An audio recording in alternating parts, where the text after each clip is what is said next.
Ladies and gentlemen, welcome again to the analysis of YOLENO TV. I hope you're well from wherever you're watching this channel.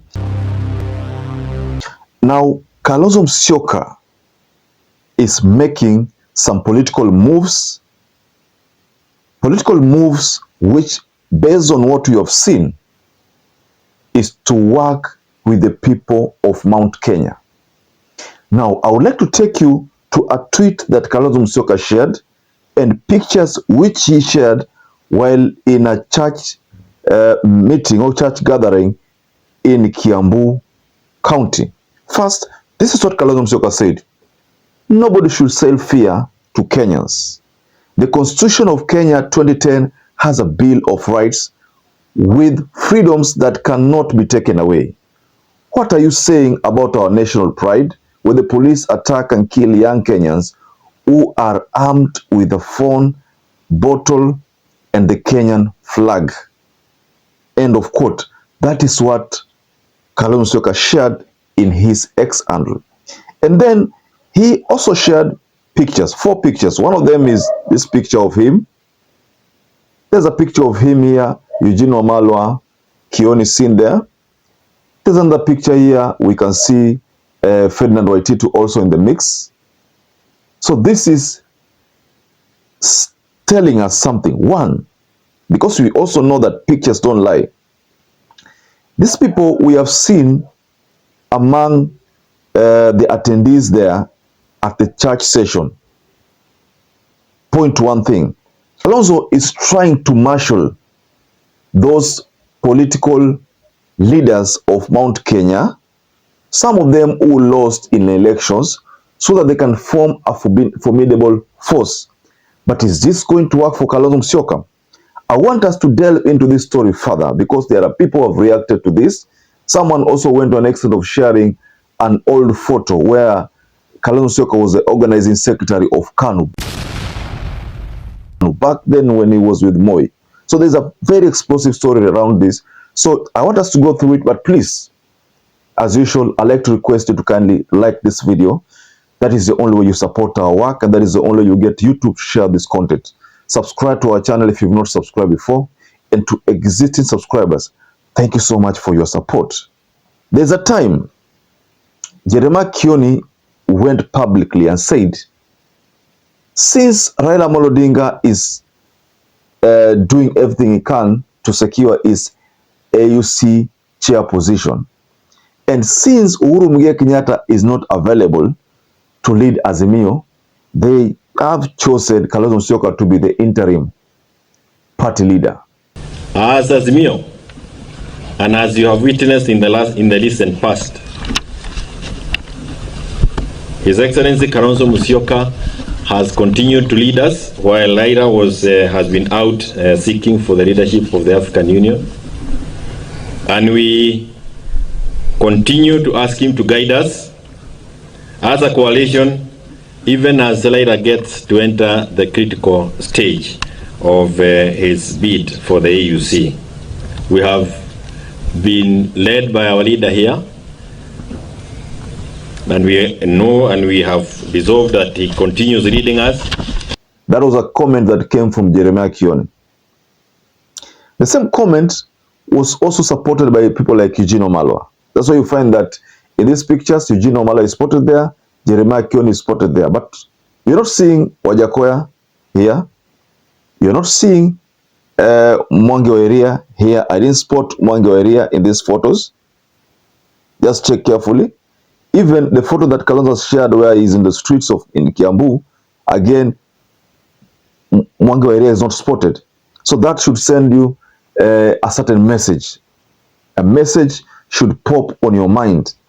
So now, the question that now people are asking themselves, should Kalonzo Musyoka continue being in Azimio?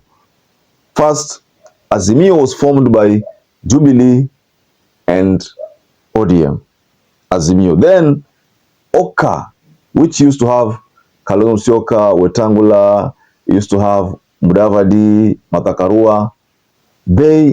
Since they could not agree, they ended up joining Azimio, and Wetangula walked out, Mudavadi walked out. Martha Karua had walked out before even Wetangula and Mudavadi could walk out. So he went there solo, and that's why he was picked as the deputy, or rather running mate of Raila Amolo Odinga. And you know the history around that. Because personally, I think Azimio going forward, that coalition will die. Just like CORD, just like NASA, and any other coalition. Because even Kenya Kwanza will die. Kenya Kwanza right now is running through a lot of trouble, because that's why you find that there was talk that all the other parties around UDA to coalesce and form UDA. That means they didn't want to see something like Kenya Kwanza in 2027. They just wanted one single party, a big party that houses literally everyone. So back to Kalonzo Musyoka's game plan. How is this working for Kalonzo Musyoka? The fact that he is coalescing around the Mount Kenya leaders. Someone by the name the Duke of Meru, and he has a verified account, he said, reacting to Kalonzo Musyoka's statement, Mr. Kalonzo, unfortunately you failed to put your house in order for decades. Raila put you into political oblivion. Gen Z moment might not be a suitable card to have you on board to KK and ODM merger government. Perhaps admit and wait for the revolution to take the course. You can't pretend RUTO must go now that you are played out nane. You know, that's it.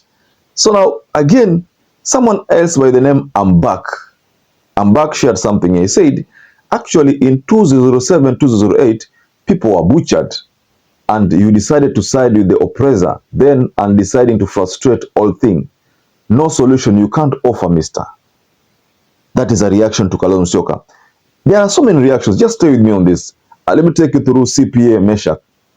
You know, CPA Meshach says, just a group of losers and opportunists. If Kalonzo Musyoka refer to 2007, if Kioni and Martha Karua refer to 2007, as also if Wamalwa refer to 2003 August. You know, this tweet, basically, I think what it's trying to say is that these people who are pretending to be revolutionaries now, they should go back to 2007 and look at how they behaved. Martha Karua in 2007 was a headliner, and we know that story.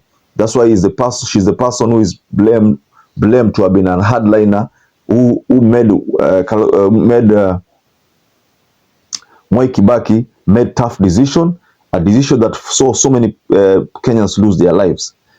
Kalonzo is reminded of 2007 because that time he could have made a good decision of sticking with what the people wanted. And what the people wanted was that another government was to be formed. That is, Raila Amolo Odinga was to be the president. And Kalonzo opted to support Mwai Kibaki. And that matter escalated the situation. Wamalo is referred to 2003. Now, let me take you something to Werosetem. Werosetem also says something here. If you want RUTO gone, follow the same constitution you are using to blame him. You can't use the constitution to serve your personal interests. Okay? Jacinta Duge, have you realized unajiongelesha?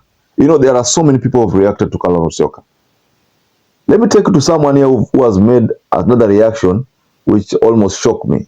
And this is a picture he shared. Now that picture, if you look at it very carefully, you know, just take a look at this part. The person here, yeah, this person, this is Kalonzo Musyoka, circled red. And then you find that the first one on the front, as usual, this is Moi.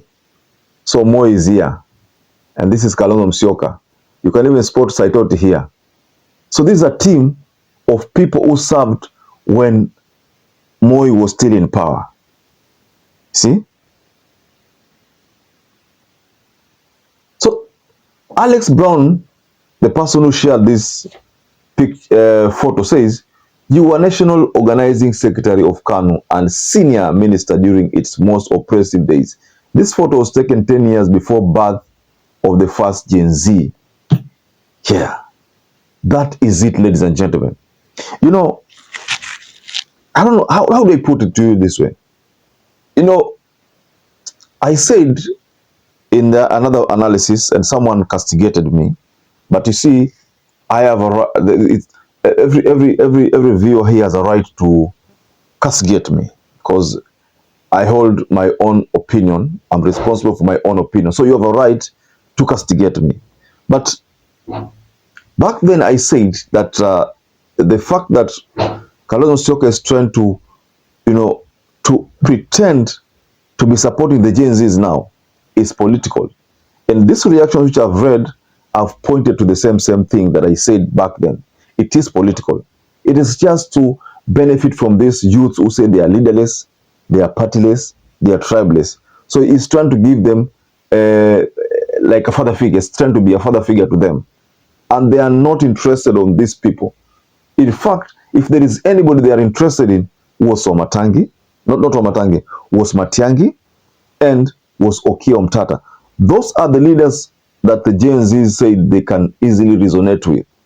But these other people, these are just sideshows according to the Gen Zs. People who cannot deliver to their expectations. Despite the fact that Raila Amolo Odinga has been struggling for Kenyans, they also didn't consider him as a worthy leader when they were making their own picks. So this means, ladies and gentlemen, that Kalonzo Musyoka, his game plan might not work. According to the reactions which you've seen here, the game plan might not work according to his expectations. We all know that Kalonzo made a promise to back Gachagua in event of Osterbid. If in the event that Gachagua is going to be removed, Kalonzo Musyoka vote that is going to support Gachagua so that he doesn't get impeached. So, ladies and gentlemen, I would like to rest my case here. But just take your time, go below in the comment section and tell us, do you think Kalonzo Musyoka is trading carefully? Is he game plan what people expected? Or is doing something that is not in conformity with people's expectations? Just go below in the comment section and you can offer a reaction on that. So perhaps if you're watching this video and you've not subscribed, take 1 second and subscribe, like this video. Until you catch up again, stay safe and stay blessed.